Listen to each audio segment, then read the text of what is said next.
Hello student, स्वागत है आप सभी का अपने YouTube channel bio study point पे। आज के इस वीडियो में हम पढ़ेंगे क्लास 12 की बायोलॉजी, जिसमें हम चैप्टर फर्स्ट पढ़ते हैं sexual reproduction in flowering plants. Sexual reproduction in flowering plants का ये जो चैप्टर है ये एम्ब्रियोलॉजी से संबंधित है। और एम्ब्रियोलॉजी से संबंधित जो साइंटिस्ट हैं यहाँ पर पंचानन माहेश्वरी, जिन्हें फादर ऑफ इंडियन एम्ब्रियोलॉजी कहते हैं, इनके बारे में हम समझ लेते हैं।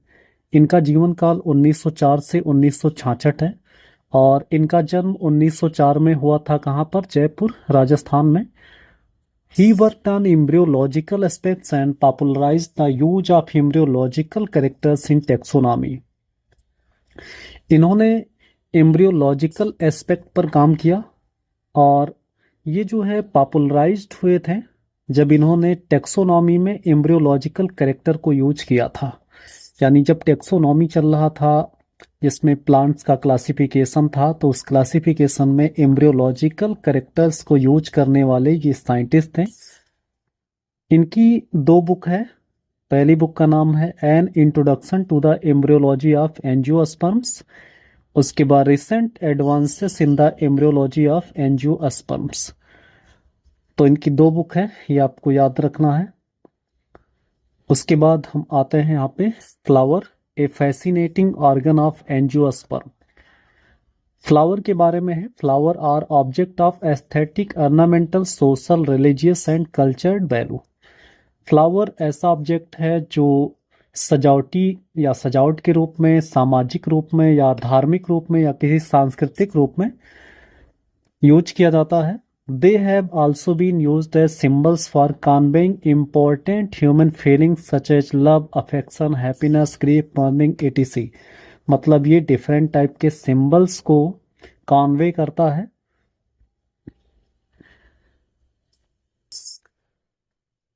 यहाँ पर हम फ्लावर का एक डायग्राम देखते हैं जिसमें फ्लावर के पार्ट दिखाए गए हैं। यहाँ पे सेपल्स हैं, उसके बाद ये एंथर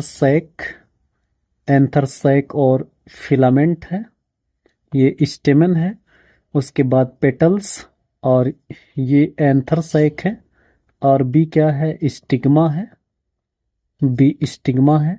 और जो सी है वो स्टाइल है, स्टाइल बनाया गया है। और यहाँ पे जो डी है वो ओवरी है। तो ये एक फ्लावर का टिपिकल स्ट्रक्चर्स यहाँ पर दिखाया गया।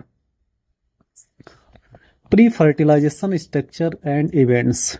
हम बात करते हैं कि फर्टिलाइजेशन से पहले जो फ्लावर का कंडीशन होता है और फ्लावर में जो स्ट्रक्चर्स होते हैं वो कौन कौन से स्ट्रक्चर्स होते हैं। तो यहाँ पर देखेंगे, much before the actual flower is seen on A plant.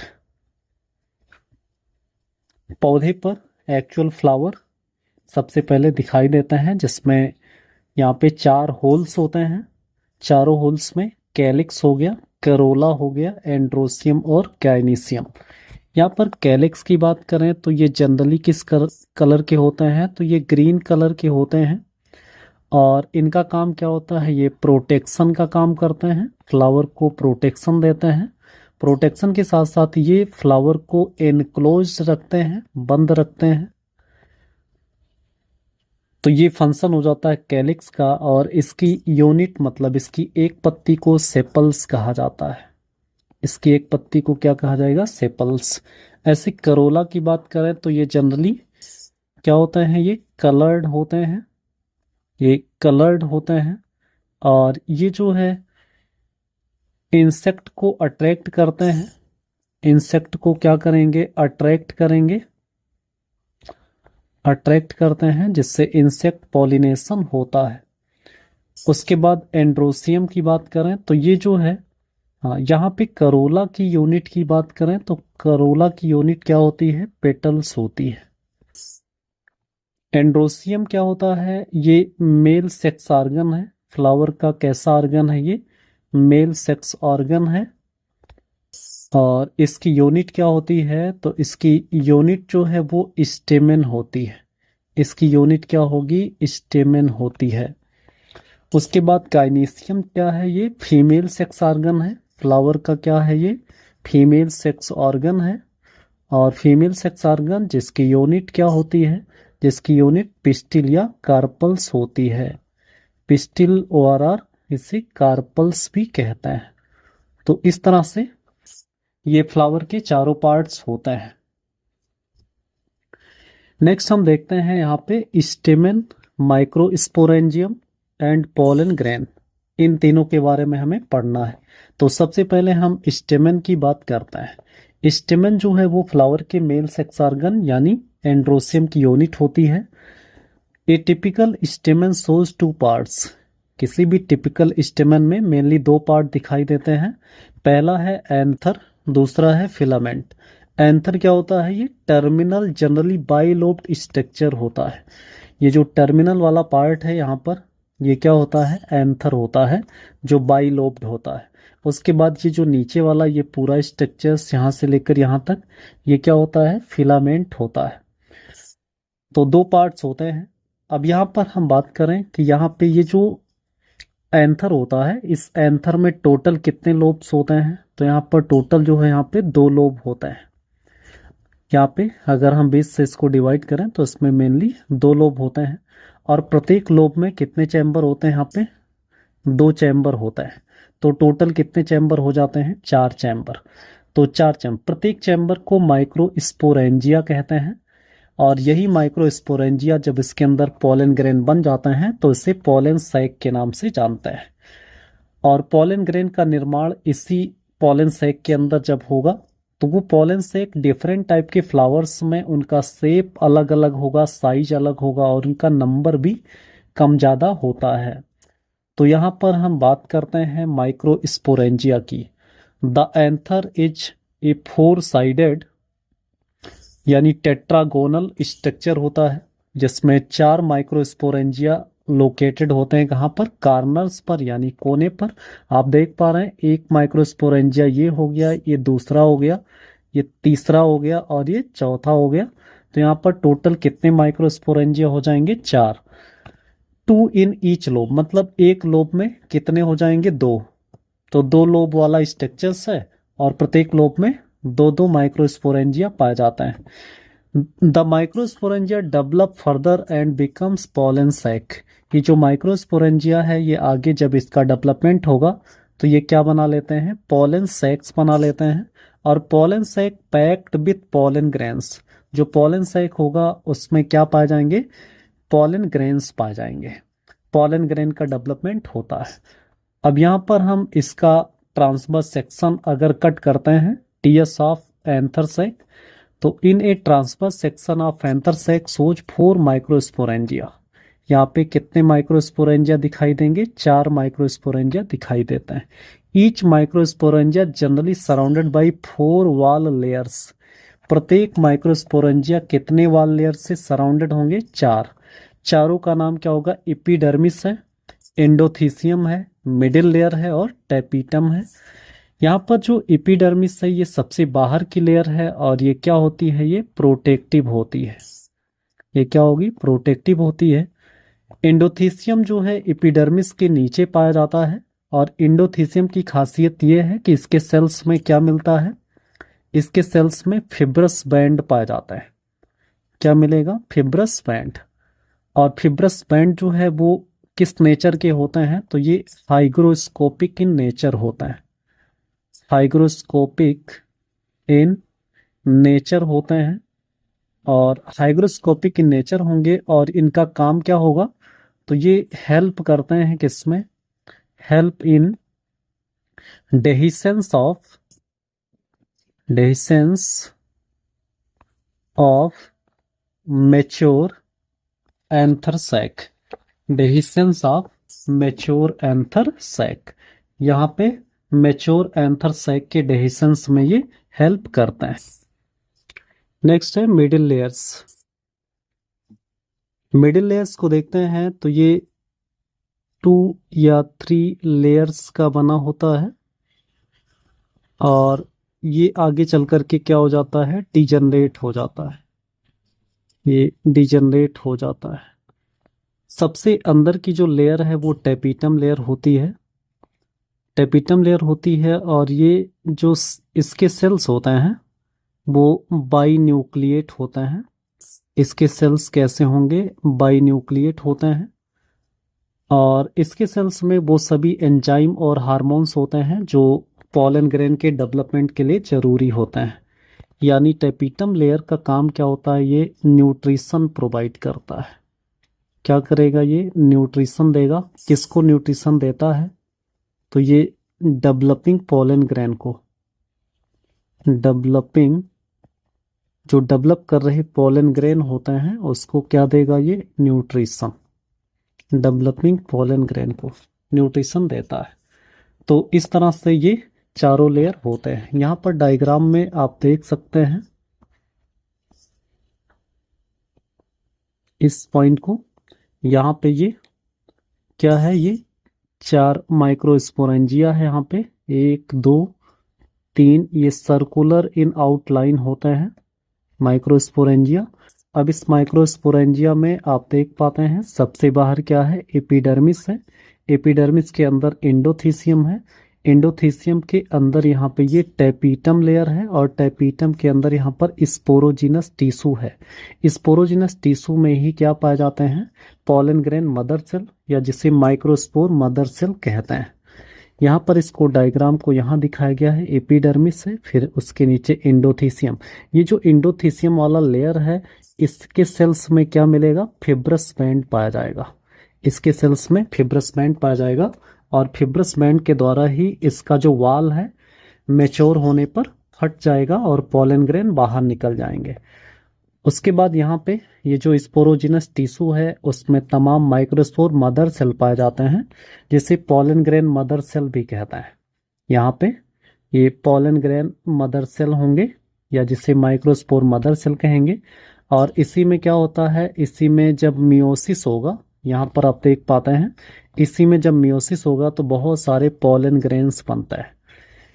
यहाँ पर माइक्रोस्पोर मदर सेल में जब मियोसिस होगा तो माइक्रोस्पोर टेट्राड बनते हैं और उस टेट्राड में सभी जब चारों अलग हो जाते हैं तो क्या बन जाता है, पॉलन ग्रेन्स।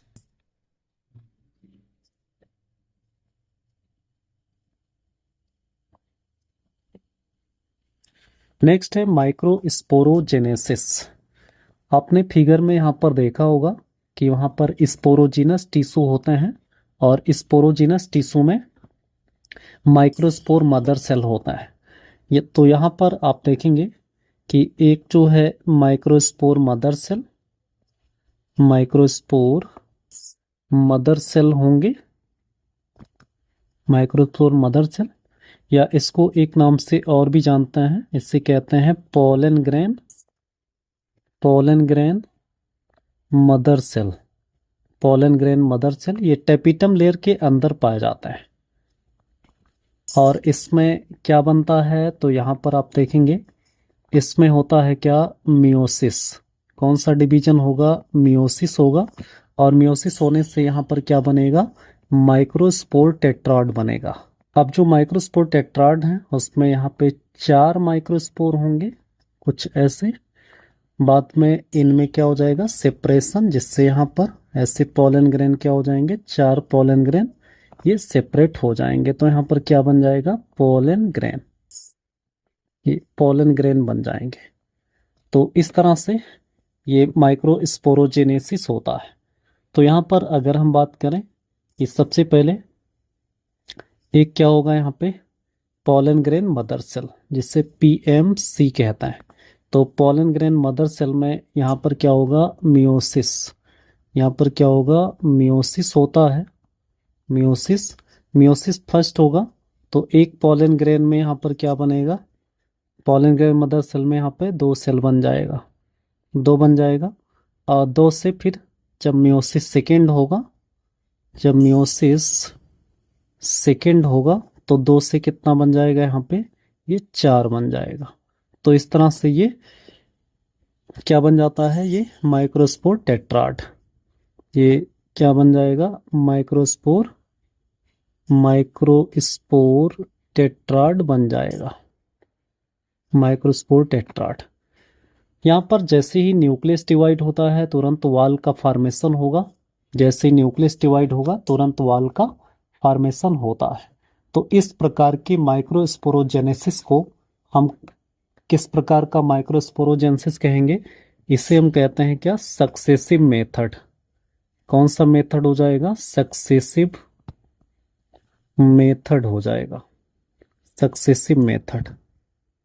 उसके बाद यहाँ पर दूसरा तरीका है, जैसे यहाँ पे पोलन ग्रेन मदर सेल है, पोलन ग्रेन मदर सेल, और इसमें क्या होगा? यहाँ पे मियोसिस फर्स्ट हो जाएगा, मियोसिस फर्स्ट हो जाएगा। और मियोसिस फर्स्ट होने से यहाँ पर क्या हो जाएगा? इसमें दो न्यूक्लियस बन जाएंगे, लेकिन अभी वॉल का फॉर्मेशन नहीं होता है। उसके बाद फिर क्या होगा? मियोसिस सेकेंड हो जाएगा, मियोसिस सेकेंड। और मियोसिस सेकेंड होगा तो यहाँ पर क्या हो जाएगा? दो से कितना न्यूक्लियस बन जाएगा? चार। तो यहाँ पर चार न्यूक्लियस बन जाएंगे। उसके बाद सबसे लास्ट में क्या होगा? सबसे लास्ट में इनके बीच में किसका निर्माण हो जाएगा? वॉल का, वॉल का निर्माण हो जाएगा, और तब जाकर ये क्या बनेंगे? माइक्रोस्पोर टेट्राड बनता है, माइक्रोस्पोर टेट्राड तभी यहाँ पे बनेंगे। तो इस तरह से इस प्रकार के मेथड को हम क्या कहते हैं? तो इसे हम साइमल्टेनियस मेथड कहते हैं। क्या कहेंगे इसको? साइमल्टेनियस, साइमल्टेनियस मेथड कहते हैं इसको। तो यहाँ पर आपको समझ में आ जाएगा कि एक मेथड ये है माइक्रोस्पोरोजेंसिस का, जिसमें माइक्रोस्पोर टेट्राड बनते हैं। माइक्रोस्पोर टेट्राड में चार माइक्रोस्पोर या पोलन ग्रेन होते हैं, चारों अलग होते हैं तो पोलन ग्रेन बनता है। ऐसे यहाँ पर भी देखेंगे, दोनों में अंतर क्या है? एक जो है किस प्रकार का माइक्रोस्पोरोजेंसिस है, सक्सेसिव मेथड से बना है, और एक साइमल्टेनियस मेथड से। सक्सेसिव मेथड में जितनी बार न्यूक्लियस का विभाजन हुआ उतनी बार वॉल का फॉर्मेशन साथ साथ होता रहता है। यहाँ पर क्या होगा? पहले न्यूक्लियस डिवाइड हो जाएगा और यहाँ पे वॉल का फॉर्मेशन एक साथ सबसे लास्ट में होता है। तो इस तरह से ये माइक्रोस्पोरोजेनेसिस हो जाता है, जिसमें क्या बन जाते हैं? Pollen grain. इसमें भी चारों जब अलग होंगे तो यहाँ पे क्या बन जाएगा? चार पोलन ग्रेन बन जाता है। अगला हम देखते हैं पोलन ग्रेन के बारे में। The pollen grain represent the male gametophyte, यानी पौधे में जो हैप्लॉइड सेल बनता है वो भी मेल गैमीट का वो पोलन ग्रेन ही होता है। इसलिए पोलन ग्रेन क्या होता है? ये मेल गैमेटोफाइट होता है। अब यहाँ पर अगर हम पोलन ग्रेन की बात करें तो पोलन ग्रेन कैसा होता है? तो इसका शेप तो अलग अलग प्रकार के प्लांट में अलग अलग होगा, लेकिन एक टिपिकल जो पोलन ग्रेन्स होता है उसमें मेनली दो वाल होते हैं, दो वाल होते हैं, जिसमें बाहर का वाल थोड़ा रफ होता है, बाहर का वाल क्या होगा? थोड़ा सा रफ होता है, और जो अंदर का वाल है वो क्या होगा? स्मूथ होता है। और इसमें क्या पाया जाएगा? न्यूक्लियस पाया जाएगा, हैप्लॉइड न्यूक्लियस। और इसके बाद इसमें वैक्यूल्स भी होता है, ये वैक्यूल्स हो जाएगा। अब यहाँ पे आप देखेंगे कि इसमें सबसे बाहर ये जो लेयर है इसे क्या कहते हैं? तो इसका नाम है एक्जाइन, एक्जाइन नाम है। एक्जाइन की अगर हम बात करें तो ये एक ऐसे कंपोनेंट का बना होता है जिसको किसी भी एंजाइम के द्वारा डिकम्पोज नहीं किया जा सकता, जिसका नाम क्या है? स्पोरोपोलेनिन, स्पोरोपोलेनिन है। स्पोरोपोलेनिन एक ऐसा कंपोनेंट है जिसको किसी भी एंजाइम के द्वारा, यानी do not decomposed by any enzyme, do not decomposed by any enzyme, किसी भी एंजाइम के द्वारा ये जो स्पोरोपोलेनिन कंपोनेंट जो एक्जाइन बनाता है इसका डिकम्पोजिशन नहीं होगा। और डिकम्पोजिशन अगर नहीं होता है तो इसको हम as a fossil, as a fossil preserve करके रख सकते हैं, या एज ए फॉसिल ये आसानी से क्या हो सकता है? प्रिजर्व्ड हो सकता है। एज ए फॉसिल ये प्रिजर्व हो सकता है एक्जाइन की वजह से। और जहां जहां पर एक्जाइन एब्सेंट होते हैं वहां क्या पाया जाएगा? पोर पाया जाएगा, जिस पोर को किस नाम से जानते हैं? जिसे कहते हैं जर्म पोर। जर्म पोर एक ऐसा पोर है जिसके थ्रू पोलन ट्यूब जर्मिनेट करके बाहर निकलता है। उसके बाद अंदर वाला जो लेयर है, अंदर वाला जो लेयर है वो क्या कहलाता है, तो वो इंटाइन कहलाता है। और इंटाइन किसका बना होता है, तो ये सेलुलोज का बना होता है। इंटाइन किसका बना होगा, सेलुलोज का। और किसका बना होगा, पेक्टिन का। सेलुलोज और पेक्टिन का बना हुआ इंटाइन होता है। उसके बाद यहाँ पर ये क्या होगा, ये इसका न्यूक्लियस है जो हैप्लॉइड होता है। इसका न्यूक्लियस है जो क्या होगा, हैप्लॉइड होता है। उसके बाद इसमें क्या पाया जाएगा, वैक्यूल्स भी पाए जाएंगे। क्या मिलेंगे, वैक्यूल्स। उसके बाद ये इसका क्या हो जाएगा, साइटोप्लाज्म हो जाएगा। साइटोप्लाज्म हो जाता है। तो इस तरह से ये किसका स्ट्रक्चर हो जाता है, तो ये फिगर हो जाता है किसका, पोलन ग्रेन का। तो पोलन ग्रेन को माइक्रोस्पोर भी कहता है। पोलन ग्रेन, या फिर इसको किस नाम से जानते हैं, इसे माइक्रोस्पोर कहते हैं। माइक्रोस्पोर कहा जाता है। अब यहाँ पर आप देखेंगे कि सभी प्रकार के पौधों में जो पोलन है वो एक ही जैसे नहीं होते हैं। उनका शेप, उनका साइज और उनकी जो संख्या है, किसी में कम पोलन ग्रेन बनते हैं और किसी में बहुत ज़्यादा बनते हैं। तो ये अलग अलग प्लांट में अलग अलग देखने को मिलता है।